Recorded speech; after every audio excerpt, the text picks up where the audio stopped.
नाज़रीन अस्सलाम वालेकुम। खबरनामे में आपका खैर मकदम है। पहले नजर डालते हैं सुर्खियों पर। हुकूमत और तेलंगाना मुलाजिमीन की बातचीत फिर नाकाम, हड़ताल के ऐलान पर मुलाजिमीन अटल।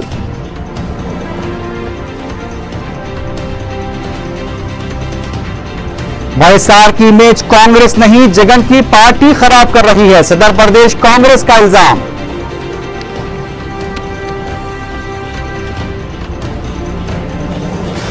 मुलाजिमीन की आम हड़ताल को आखिरी हथियार के तौर पर इस्तेमाल किया जाएगा, सदरनशीन जेएसी का बयान।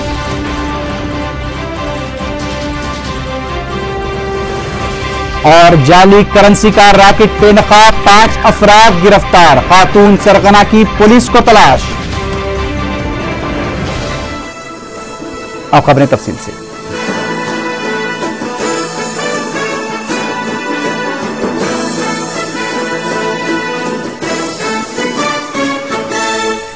हुकूमत और मुलाजिमीन जेएसी के दरमियान हड़ताल के मसले पर बातचीत फिर नाकाम हो गई है। मुलाजिमीन जेएसी ने काबीना की ज़ेली कमेटी को नोटिस देते हुए कहा कि जो मसला 60 साल में हल नहीं हो पाया वो 20 मिनट में कैसे हल हो पाएगा।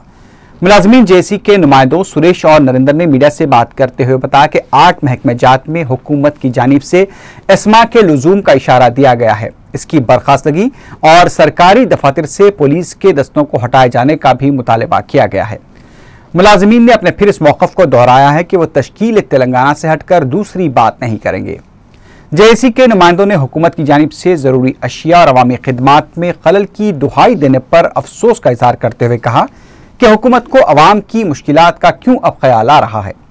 मुलाजिमीन जेएसी के नुमाइंदों ने कहा कि तेलंगाना जेएसी जो भी फैसला करेगी उसकी पाबंदी की जाएगी। उधर दूसरी जानिब रियासती वजीर लेबर डी नागेंद्र ने हुकूमत के मौक़िफ़ का इजहार करते हुए कहा कि अगर मुलाजिमीन हड़ताल की नोटिस से दस्तबरदार हो जाते हैं तो एस्मा के लुज़ूम का सवाल ही पैदा नहीं होता। उन्होंने कहा कि जुमे को किसी भी वक्त 14F शख्स को हज़फ करने से मुताल्लिक़ अहकाम जारी किए जा सकते हैं। उन्होंने फिर इस बात को दोहराया कि मुलाजिमीन हुकूमत का हिस्सा हैं और अमन ज़ब्त की बरकरारी के लिए पुलिस इंतजाम किए जा रहे हैं। उन्होंने कहा कि हुकूमत का मकसद मुलाजिमीन पर दबाव डालना नहीं है और हुकूमत मुलाजिमीन की दुश्मन भी नहीं है। नागेंद्र ने कहा कि हम अवामी मुश्किलात और मुफादात के लिए फिक्रमंद हैं। उन्होंने कहा कि हुकूमत मुलाजिमीन के मसाइल को हल करने के लिए संजीदा है। దాని మీద కూడా వస్తుంది ఒక మేమైతే 14th లోపల రావాలని ముఖ్యమంత్రి గారు మాత్రం డే అండ్ నైట్ దాని మీద పనిచేస్తారు. రావాలని కోరుకుంటున్నాం. ఎందుకంటే రాష్ట్రంలో చాలా సమస్యలు పరిష్కారానికి పనిస్తారు. ऐसा कुछ హాలిడే रहे तो कैंप ऑफिस में करते हैं. ఒక్క సమస్య మాత్రం ఢిల్లీలో ఉంది, అది తెలంగాణ అంశం. తెలంగాణ అంశంలో కూడా కేంద్ర ప్రభుత్వం పాజిటివ్ గా ఉంది. త్వరలో सेक्रेटेरिएट में मुलाजमीन पर एस्मा का खौफ तारी होता दिखाई दे रहा है, क्योंकि गुज़िश्ता 3 दिन से लंच के औकात में धरने प्रोग्राम में शिरकत करने वालों की तादाद में नुमाया कमी देखी गई है।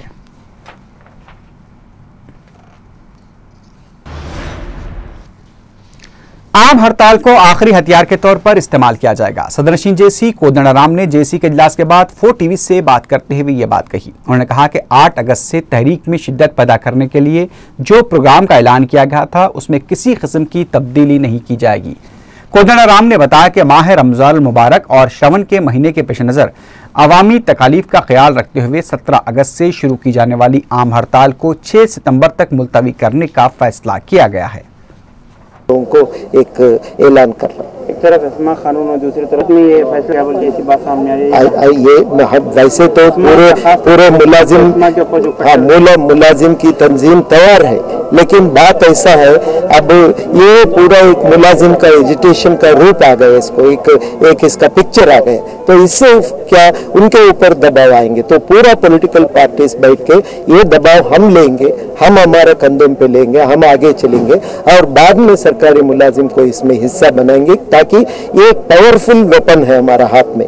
इस पावरफुल वेपन का इस्तेमाल सही ढंग पे सही टाइम पे करना चाहिए। वो करने से पहले जितना हो सके उतना आवाम को आगे लाना पड़ता है, ये तहरीक को मजबूत करना पड़ता है और उन सब पूरे लोगों को एक जैसा कि एक प्रोटेक्शन, एक वाल जैसा सामने लगाए, तो तब एम्प्लॉइज और पूरे लोग आए तो ये तहरीक।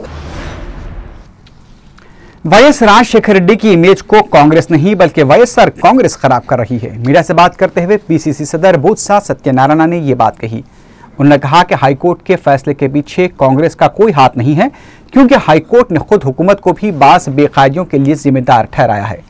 सदर पीसीसी ने कहा कि वयसार की काबीना में जो भी फैसले लिए गए उसकी जिम्मेदारी तमाम वज़रा पर आयद होती है, लेकिन उस पर अमलावरी के दौरान बेकायदियों के लिए वज़रा को जिम्मेदार नहीं ठहराया जा सकता। बी सत्यनारायण ने कहा कि हक़ाइक़ को सामने लाने के लिए ही सीबीआई तहक़ीक़ात की जा रही हैं। उन्होंने जगन की जानिब से उनके अससजात को मेहनत की कमाई करार दिए जाने पर कहा कि जगन की इस तरह मिसाली तरक्की से यह पता चलता है कि जगन अपनी सलाहियतों के जरिए स्कूल ऑफ बिजनेस के तलबा को जल्द पैसा कमाने के मशवरे भी दे सकते हैं। बोत्सा सत्यनारायण ने जगन के कांग्रेस छोड़ने पर कहा कि जगन को शफाफ पार्टी रास नहीं आ रही थी। उन्होंने जगन मोहन रेड्डी को मशवरा दिया कि वो अवामी जिंदगी से जुड़े हुए हैं, लिहाजा उन्हें अपनी शफाफियत को साबित करने के लिए तहकीकात का सामना करना चाहिए और फिर उसके बाद अवाम के बीच जाना चाहिए। ఆయన ఫోటోలు చూడండి, గాంధీ భవన్లో పిసిసి ప్రెసిడెంట్ కింద ఉన్న చూడండి, ఎక్సీమెంట్ దీంట్లో ఉందో చూడండి, ఆయన గౌరవిస్తున్నాము. ఎవరు కాదు నన్ను గౌరవించలేదని తప్పది. ఇప్పుడు కూడా నేనేమంటున్నాను, ఆయన తయారా చేసిన ప్రతి కార్యక్రమం క్యాబినెట్ తీసుకొని ప్రతి నిర్ణయానికి మేము అందరం బాధ్యులం. కానీ తెర వెనుక జరిగే దానికి మాత్రం బాధ్యతలకు మాత్రం सदर प्रदेश कांग्रेस कमेटी बोत्सा सत्यनारायण ने कांग्रेस की जानिब से इफ्तार पार्टी के एहतमाम के सिलसिले में रियासती वजीर अहमदुल्ला, साबिक वजीर शब्बीर अली और कांग्रेस अक़लियती सेल के लीडर सिराजुद्दीन के साथ एक जायजा इजलास मुनक़िद किया। इस मौके पर अहमदुल्ला ने बताया कि कांग्रेस की जानिब से 22 या 24 अगस्त को इफ्तार पार्टी के इनेकाद का फैसला किया गया है और उसमें रियासत में कांग्रेस पार्टी उमूर के इंचार्ज गुलाम नबी आज़ाद को भी मदऊ किया जाएगा। अहमदुल्ला ने जगन मोहन रेड्डी की जानिब से उन पर तहकीकात के ऐलान को कांग्रेस की साजिश करार दिए जाने को मुस्तरद कर दिया। अहमदुल्ला ने कहा कि अदालत ने यह फैसला किया है, इसका कांग्रेस से कोई ताल्लुक नहीं है। तो हमारे प्रेसिडेंट साहब, मैं अभी आया हूँ दिल्ली से, आ गए। अब इफ्तार की पार्टी का अरेंजमेंट के लिए डेट कल बोलते बोले हमारे पीसीसी प्रेसिडेंट साहब, और डेट बोलने के बाद मैं और हमारे चेयरमैन साहब Sirajuddin, minority welfare chairman, minority department chairman Sirajuddin साहब, हमारे एक्स मिनिस्टर शब्बीर अली भाई साहब, एक्स मिनिस्टर फरीदुद्दीन में, ये 4 जने मिलकर कोऑर्डिनेट इनसे यहाँ कैसा करना, क्या करना है प्लान बना हुआ। 2 प्लान के मुताबिक ये इफ्तार पार्टी अच्छी से अच्छी करेंगे बोल के हिदायत दिया। गुलाम नबी आज़ाद के आने की डेट वो उसके लिए नहीं, वो अभी टाइम बोले हैं, डेट कल फिक्स कर दी बोले पीसीसी प्रेसिडेंट साहब। कल डेट करने के बाद तुम्हें तुम्हारा कारोबार, तुम्हारा काम, वो एक्टिविटीज स्टार्ट करो बोल के बोले, बेहतरीन से बेहतरीन करना है वो हमारे पीसीसी प्रेसिडेंट साहब बोले। उधर साबिक वजीर और वाईएसआर के भाई वाईएस विवेकानंद रेड्डी ने इल्जाम लगाया है कि कांग्रेस के बाज़-कायदीन जगन मोहन रेड्डी के खत्मों को रोकने के लिए उन पर गैर जरूरी मुकदमात आयद करने की साजिश कर रहे हैं। कड़पा में मीडिया से बात करते हुए वाईएस विवेकानंद रेड्डी ने कहा कि हमारे खानदान का बदउनवानियों से कभी कोई ताल्लुक ही नहीं रहा है। उन्होंने कहा कि बदउनवानियों के नाम पर वाईएसआर की तौहीन करना मुनासिब नहीं है। पंजाराजम के अरकान असम्बली ने सदर पीसीसी बोत्सा सत्यनारायण से मुलाकात की। पंजाराजम कायदीन ने 22 अगस्त को कांग्रेस की रुकन साजी और उनके पार्टी में शमूलियत के प्रोग्राम पर तबादले ख्याल किया। इस मौके पर मीडिया से बात करते हुए पंजाराजम के लीडर के विद्याधर राव ने कहा कि कांग्रेस की जानिब से 22 अगस्त को मुनक़िद होने वाले प्रोग्राम के लिए कोऑर्डिनेशन कमेटी का क़याम भी अमल में लाया गया है। उन्होंने बताया कि प्रोग्राम में पीआरपी के टिकट पर इंतखाबात में शिकस्त का सामना कर चुके उम्मीदवारों को भी मदऊ किया गया है। ప్రజారాజ్య పార్టీగా అప్పుడు ఎన్నికైన శాసనసభ్యులు, పొలిట్ బ్యూరో సభ్యులు, వారంతా జిల్లా పార్టీ ప్రెసిడెంట్లు 22వ తారీఖున తీసుకుంటాం జరుగుద్ది. దీనికోసం ఈ 2 కార్యక్రమాలు ఏర్పాటు చేయడం కోసం పీసీసీ తరఫున అధ్యక్షుడు గారు బొత్స సత్యనారాయణ గారు కోఆర్డినేషన్ కమిటీ కోసం కొంతమందిని నియమించారు. అట్లనే మా తరఫున కూడా కోఆర్డినేషన్ కమిటీ గంటా శ్రీనివాసరావు గారు వారి నాయకత్వంలో, అట్లనే మా పార్టీ కార్యాలయ కార్యదర్శి జనరల్ సెక్రటరీ రాధాకృష్ణ గారు వారు కమిటీ ఉంటారు. ఆ కమిటీ तेलंगाना कायदीन को खौफजदा करने के लिए इस्तेमाल किए जा रहे पागलपन के हथकंडों को बंद किया जाए। अपने ड्राइवर के अगवे के वाक़े पर शदीद बरहमी का इज़हार करते हुए टीआरएस के रुकन असम्बली ई टेलर राजेंद्र ने यह बात कही।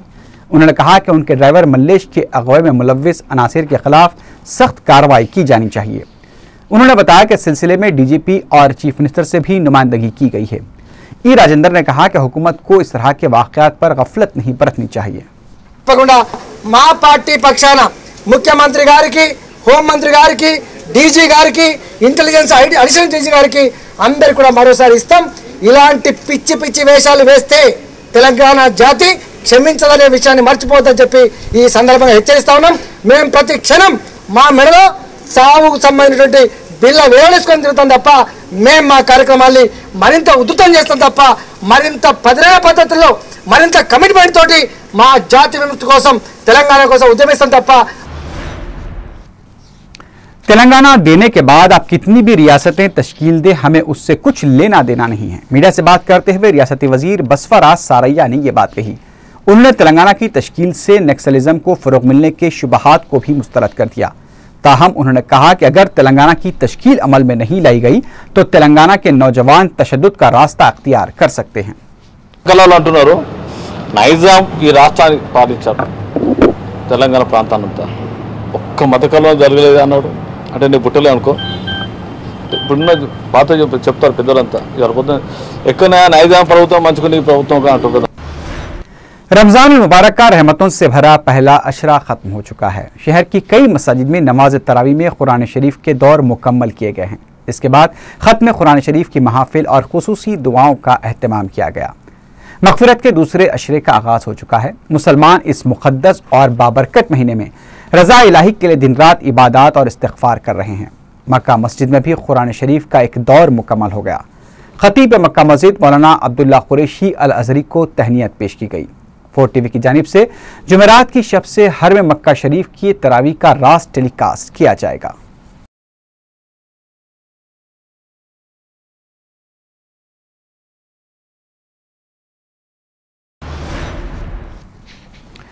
रुकन असेंबली विष्णुवर्धन रेड्डी ने पीजीआर नगर में मंडल ऑफिस की जानिब से की गई इन्हदामी कार्रवाई को रुकवा दिया। जुमेरात के दिन शेखपेट के एमआरओ और आरडीओ ने पुलिस के ताउन से इन झोपड़ियों को तोड़ने का बेड़ा उठाया। मुतालिका रुकन असेंबली विष्णुवर्धन रेड्डी को इत्तला मिलने पर वो वहां पहुंच गए और उस काम को रुकवा दिया। उन्होंने एमआरओ से मुतालबा किया कि वो अगर झोपड़ियां तोड़ना चाहते हैं तो मुतासरीन को वहां 2 मंजिला मकानात या दुकानात बना कर दें। उन्होंने मज़कूरा अहदेदारों को लैंड ग्रैबर्स के इशारों पर काम करने का इल्ज़ाम लगाते हुए कहा कि ऐसे कामों में हत्ता के वज़रा के मुलविस होने का भी इम्कान है। वाज़ेह है कि आनजानी पीजेआर ने 20 साल पहले इन झोपड़ियों को कॉलोनी बनाया था और मकीनों को पट्टे भी दिलवाए थे।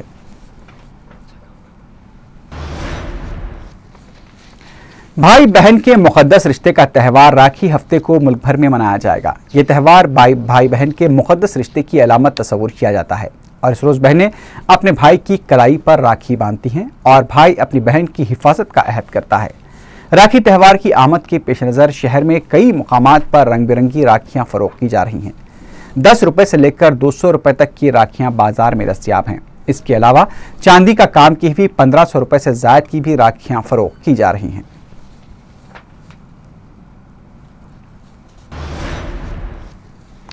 सिटी पुलिस ने जाली करेंसी का रैकेट बेनकाब करते हुए 5 अफराद को गिरफ्तार कर लिया। उनके कब्जे से 5,14,000 रुपए के 100, 500 और 1,000 रुपए के नोट जब्त कर लिए। कमिश्नर पुलिस अब्दुल क़य्यूम खान ने बताया कि south zone task force police ने काला पत्थर इलाके से इस टोली को गिरफ्तार किया, जिसकी सरगना शकीला एक खातून है जो मफरूर है। पुलिस ने मोहम्मद हसन, मोहम्मद उस्मान, अब्दुल मुनाफ, मोहम्मद गौस, सैयद सरफराज को गिरफ्तार कर लिया है, जबकि इस टोली का एक और रुकन अकील मफरूर है। पुलिस ने इस टोली के कब्जे से एक CPU, colour monitor, DVD, writer, colour printer और दीगर अशिया भी जब्त कर ली। फेक करेंसी की गैंग भी पकड़ी गई है। कंप्यूटर, स्कैनर, प्रिंटर के जरिए से जो फेक करेंसी नोट्स 500 और 1000 रुपये के जो नोट बनाते जाते हैं और इनको सर्कुलेट करते हैं। इनके पास से 5.5 लाख तक cash fake currency notes recover किए गए हैं और ये 7 अक्यूज जो शनाख्त किए गए हैं, इसमें 5 अक्यूज का अरेस्ट भी हुआ है। सब इससे पहले भी कभी करी फेक करेंसी ये गैंग नहीं है, दूसरे बहुत सारे गैंग्स हैं ऐसे जो इससे पहले भी करे हैं और काफ़ी पैसे सर्कुलेशन में लाए हैं। और इसके साथ ही साथ जो वेस्ट बंगाल या कश्मीर, गुजरात नागजोन टास्क फोर्स पुलिस ने मल्टी लेवल मार्केटिंग के जरिए गैर कानूनी तरीके से मनी सर्कुलेशन के कारोबार करने वाले 3 अफराद को गिरफ्तार कर लिया और उनके कब्जे से एक car, 4 laptop, 9 computers, 10 hardware disk, 95 cellphones के अलावा 11 लाख रुपए नकद रकम और बैंकों में जमा 2 करोड़ रुपए जब्त कर लिए। कमिश्नर पुलिस ए के खान ने बताया कि गांधीनगर के रहने वाले एन श्रीहरि, मुशीराबाद के रहने वाले टी मूर्तिराज और हबशीगुड़े के रहने वाले बापूराव आसानी से रकम कमाने के मकसद से यह गैर कानूनी कारोबार कर रहे थे।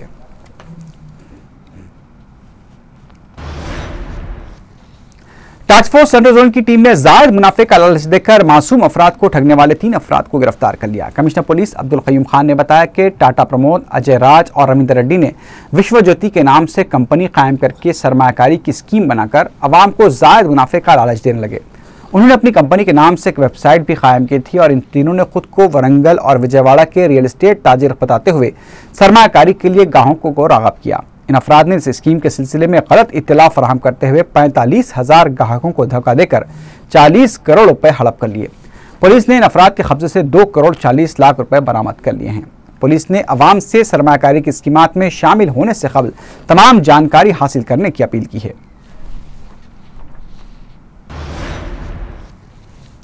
आटोनगर में एक तेज रफ्तार लारी ने मोटरसाइकिल पर सवार 2 अफराद को रौंद दिया। वनस्थलीपुरम पुलिस ने मीडिया को बताया कि 4 शंबे की सुबह 11 बजे 23 साला आदित्य और 28 साला अंजैया मोटरसाइकिल पर जा रहे थे कि उन्होंने एक सड़क अबूर करने वाले शख्स को देखकर अचानक ब्रेक लगा दिया। ब्रेक लगाने से सड़क अबूर करने वाला शख्स तो बच गया, लेकिन अचानक ब्रेक लगाने से पीछे से आने वाली एक तेज रफ्तार लारी का ड्राइवर लारी पर काबू न रख सका और उसने दोनों को रौंद दिया। इसकी वजह से ये दोनों बरसरे मौका हलाक हो गए। वनस्थलीपुरम पुलिस एक केस दर्ज करके मफरूर लारी ड्राइवर की तलाश कर रही है।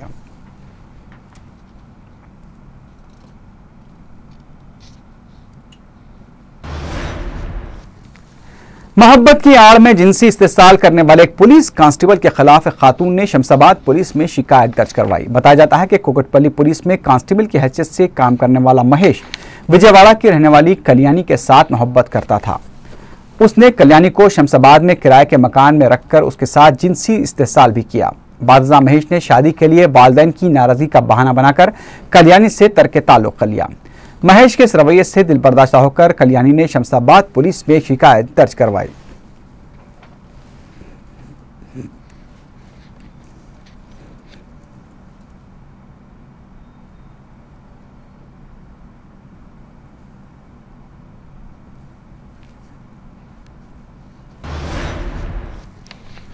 नारायणगुड़ा पुलिस ने एक शख्स के कत्ल की वारदात के सिलसिले में उसकी बीवी और उसके आशना को गिरफ्तार कर लिया। 10 अगस्त की शब हिमायतनगर के पास यह कत्ल की वारदात पेश आई थी।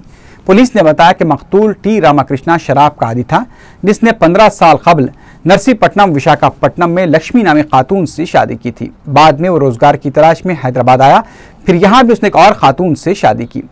पहली बीवी के साथ रामाकृष्णा का रवैया ठीक नहीं था। उसकी बीवी मजदूरी के जरिए जो रकम कमाती थी, रामाकृष्णा जबरदस्ती ये रकम छीन कर शराब नोशी किया करता था। लक्ष्मी ने शौहर के इस रवैये के बाद दोमलगुड़े के मिक्कल बाबू से ताल्लुकात कायम कर लिए। उसने मिक्कल बाबू के जरिए अपने शौहर का कत्ल करवा दिया। पुलिस ने मिक्कल बाबू को गिरफ्तार करते हुए उसके कब्जे से चाकू भी जब्त कर लिया। गांधीनगर पुलिस ने एहतियाती इकदाम के तौर पर 8 रॉडी शीटर्स को हिरासत में ले लिया है। पुलिस ने बताया कि आने वाले गणेश त्यौहार और जारिया माह रमजान की वजह से ये एहतियाती गिरफ्तारियां अमल में लाई गई हैं। पुलिस के मुताबिक केशव रेड्डी, शरीफ, वेंकटेश, तिफुस पॉल, रिचर्ड एंड्रयूज और कृष्णा के अलावा गोविंदराव को गिरफ्तार करते हुए उन्हें अमन ज़ब्त में खलल अंदाजी के खिलाफ भी सख्त इंतबाह दिया गया।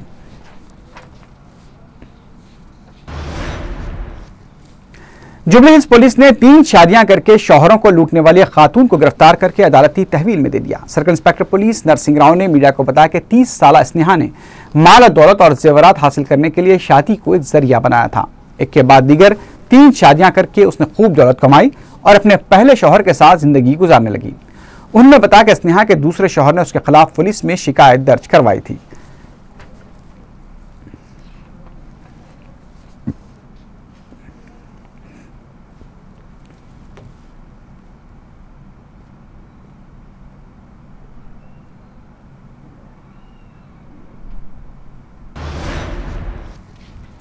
कुकटपल्ली पुलिस ने कंपनी में सरखा करने के इल्जाम में कंपनी के एक मुलाजिम और उसके 2 साथियों को गिरफ्तार करके मसरूका कंप्यूटर्स बरामद कर लिए। एसीपी शरद बाबू ने मीडिया को बताया कि 31 जुलाई को एसएसके टेक्नोलॉजी कंपनी वाक़े प्रशांत नगर में सरखा किया गया। पुलिस ने कंपनी की जानिब से की गई शिकायत पर कार्रवाई करते हुए कंपनी के एक मुलाजिम एस राजू, उसके साथी जय कुमार और सैमुअल को गिरफ्तार करके तफ्तीश की तो इन तीनों ने अपने जुर्म का एतराफ़ कर लिया और बताया कि पुगिंदर और राजू असल सरगना हैं जिन्होंने इसका मंसूबा बनाया था। पुलिस ने गिरफ्तारशुदा अफराद को अदालती तहवील में देकर मफरूर योगिंदर की तलाश शुरू कर दी है। आखिर में सुर्खियों पर एक बार फिर नजर डालते हैं। हुकूमत और तेलंगाना मुलाजिमीन की बातचीत फिर नाकाम, हड़ताल के ऐलान पर मुलाजिमीन अटल।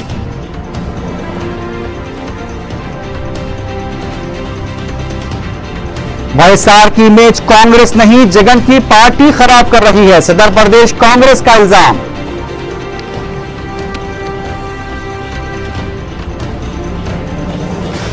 मुलाजिमीन की आम हड़ताल को आखिरी हथियार के तौर पर इस्तेमाल किया जाएगा, सदरनशीन जेएसी का बयान।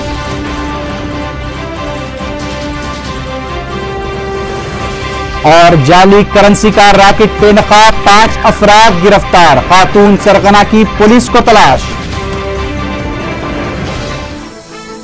इसी के साथ ही खबरनामा अख्ताम को पहुंचा। अल्लाह हाफिज।